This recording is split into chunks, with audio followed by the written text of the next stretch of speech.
Yo, what is good, my fellow deadheads? Your overlord has returned with yet another Kaiju number 8 video, and guys, we have something very hype to talk about. Very hype in my opinion. I will be real, I will be transparent with you.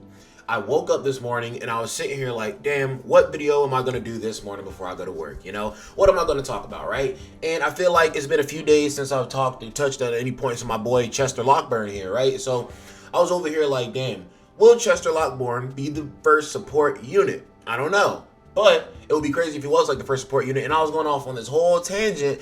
But then I was like, either way, we still don't have a confirmation that this man is coming out right now. But I do just feel certain in my soul that he will be coming out on October 1st. But I just wanted some extra little thing of, you know, confirmation. Just like one more sign to tell me, yo, Chester's probably coming. You're not wrong, dead man. You're probably right, dead man. All right, cool. This is from Chapter 3 releasing. Before Chapter 3 released. This is from the 5th, right? 3 days before Chapter 3 released.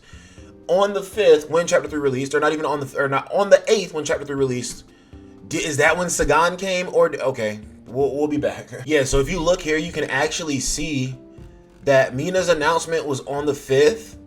We go a few days past it. They didn't really talk about any characters coming or anything of that nature. This episode was actually really freaking good too, by the way. This scene was really great. But yeah, we didn't have any extra like confirmation or anything of that nature. And then just randomly on the 7th, we got a little graphic here saying coming soon, and it showed Sagan doing her skill, which nobody knew that was Sagan at the time, just because all we saw was a shield with a kaiju who would have never thought that there was a mommy behind the shield, right? Then we can come up here and we can see even more visuals. They start showing off all the stuff for Sagan, but this is literally the day of, and we got an additional graphic here. So finally, on the day that they released Sagan, we got the official graphic of Sagan. The reason why I am talking to y'all right now is because Chapter 4 is not here until October the 1st, and we already have a solid, clear, obvious indicator that Chester Lockburn is going to be coming with this. So you can see that he has an assault rifle right now, which again, I said assault rifles are a very standard weapon across all of the different Defense Force members. Usually they know how to use it to some capacity, but then they can switch off to other weapons if they like. But I feel like assault rifles are like the initial just standard weapon that they give people, right? And I feel like even though I still think this man is going to be an up-close slasher or a piercer or whatever, because you remember I was talking about how he could have like an umbrella and be like Mary Poppins on steroids, basically. Right? I was talking about how he could have like an umbrella and make it rain and do all this shit. But if we remember in his character description, he literally uses different various weapons, whatever works best for the current situation he is in. So we know that he has the capability to use other weapons. We can see, I try to look at his uniform and see if there's any extra stuff, and I never see any extra stuff. But honestly, now that we have a closer look at him, I do not see anything that looks like it would be something like a blade or blade-esque on his side. But since he has an assault rifle, I'm very curious.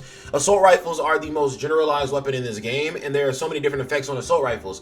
If they're showing off an assault rifle right here, possibly he does release as an assault rifle unit, or possibly they're just showing him in the game with the hype, whatever, right? Because a Defense Force member would have some form of weapon. But maybe the first iteration that we see of this man, Chester Lockburn, is going to be an assault rifle character. But the real reason that I'm making this video is because I just want to ask, is this man Chester going to be the first 5-star support character?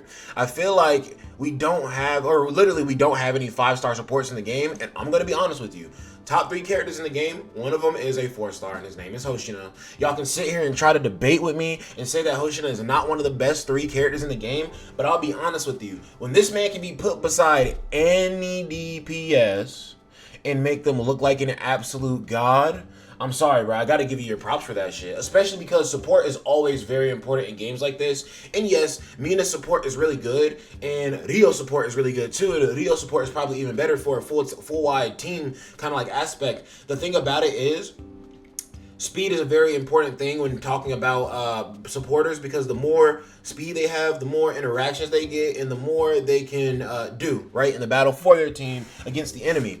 But Hoshina being the fastest unit just makes him the best support hands down, because he is probably the support who gets the most interaction time out of all the other buffers in the game. Not only that, he has so many things just built into his kit that says when you do this, this happens to a battle buddy, right? There's a lot of indirect buffing that happens to your battle buddy, which makes him the best buffer in the game. When I realized, like, when I accidentally did that run where I accidentally took Narumi off from beside Hoshina and put him on the other side of the team with a different battle buddy, and his damage was just really bad compared to what I'm used to. His crit rate was really bad compared to what I was used to. He just wasn't looking anywhere near as impressive, but it was like night and day difference. Like, it wasn't even like he was a little less impressive. It was like, damn, I was like, that's when I realized pretty much this man Narumi is the roof, and Hoshina is all of the pillars supporting that roof. That is why that man Narumi was held in such a high regard in my mind. But once I saw that, I kind of had to ease off of Narumi for a little bit and just start working around with different characters and just putting them beside Hoshina. And then that made me realize, like, no, Hoshina is probably, like,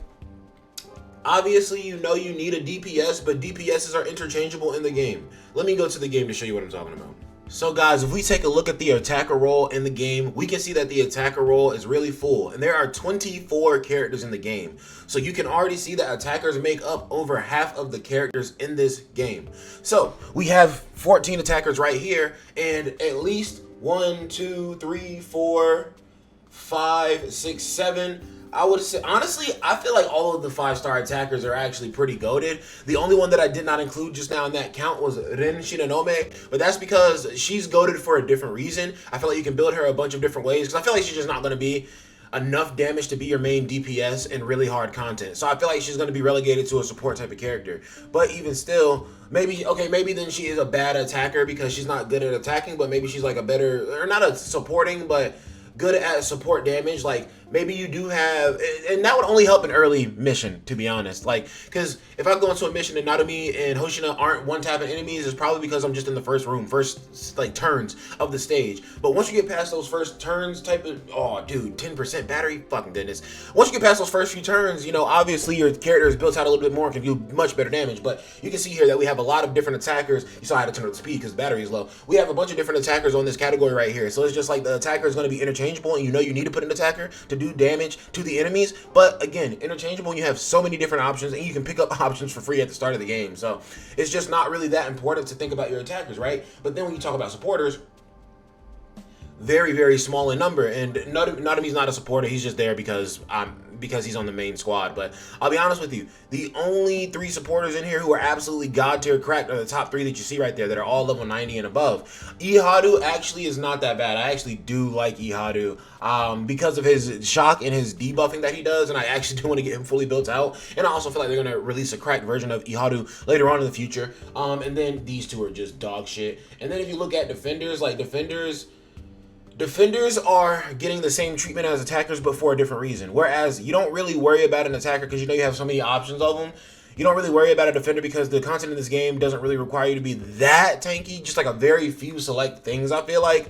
And since there's such a small number, it's kind of like a no-brainer who you would choose. And if you're not choosing that one, it's like, are you choosing one at all? I don't know. But you can see here that the categories are skewed to favor attackers. So attackers don't really matter that much. But it is insane that supporters are some of the most impactful units in the game, if not the most impactful units in the game, because without Hoshina, I just don't feel like running shit. Like, I'm like, even if I could win without Hoshina, I'm like, nah, bro. I just know the stats are crazier. I know, and you gave them to me for free. He's a free character. I might as well use the tools you gave to me. There's no point in not using them, right?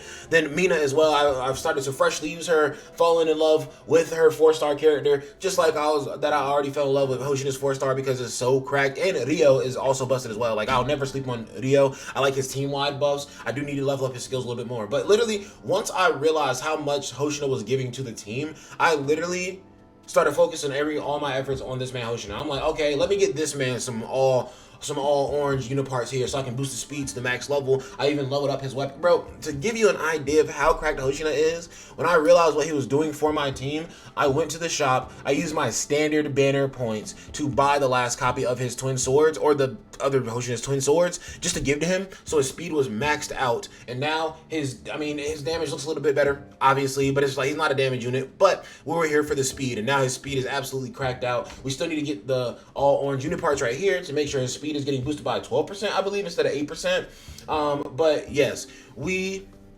have switched sides. We are the support. We support the supporters here. We think that the supporters are the best characters in the game. Fuck the DPSs. They're good, obviously. Number 10 Hoshina is cracked, and not fuck the DPSs because Hoshina is my favorite character in general. So number 10 Hoshina is still my go-to. But Supporters, they're the main ones. They're the ones who are playing the big role here. And supporter, guys, does not just mean buffing the team. Supporter also can mean debuffing the enemy team, because we only have 3 general classifications of attacker, somebody who deals damage; defender, somebody who defends the team; supporter, somebody who supports their team or messes with the enemy team so that their team can do better. The character who has an example of that is Hadoichi. Even though he does suck, if you look at his kit, you can just see a bunch of different random pesky kind of like debuffs here. We have right here, this one deals attack reduction to the enemies. This one deals, or this one can randomly remove a buff from one of the enemies. This one, nope. This one can apply speed reduction to the enemies.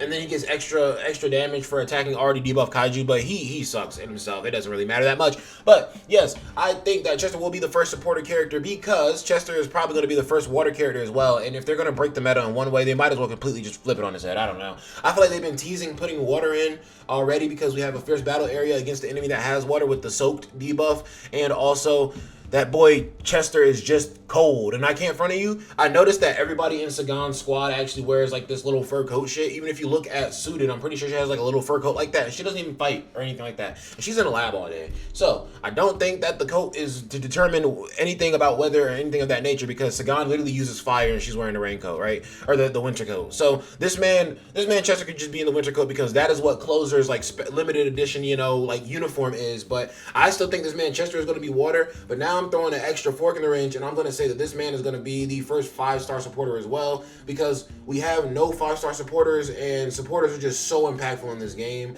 And it's like I just did a video yesterday talking about how putting an extra supporter on your team rather than using debuffer Reno as a debuffer on your team will give you better damage on the Kaiju number 2 raid right now, which is true. I proved it. I did my video.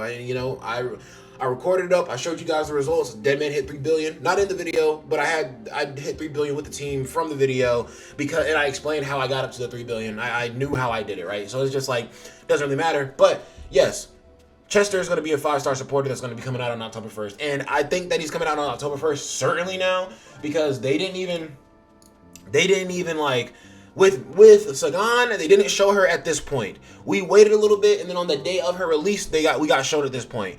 I can't front of you. This obviously isn't a hard confirmation or anything, but I think it's all but confirmed really that this man is going to be coming. And I can't front of you.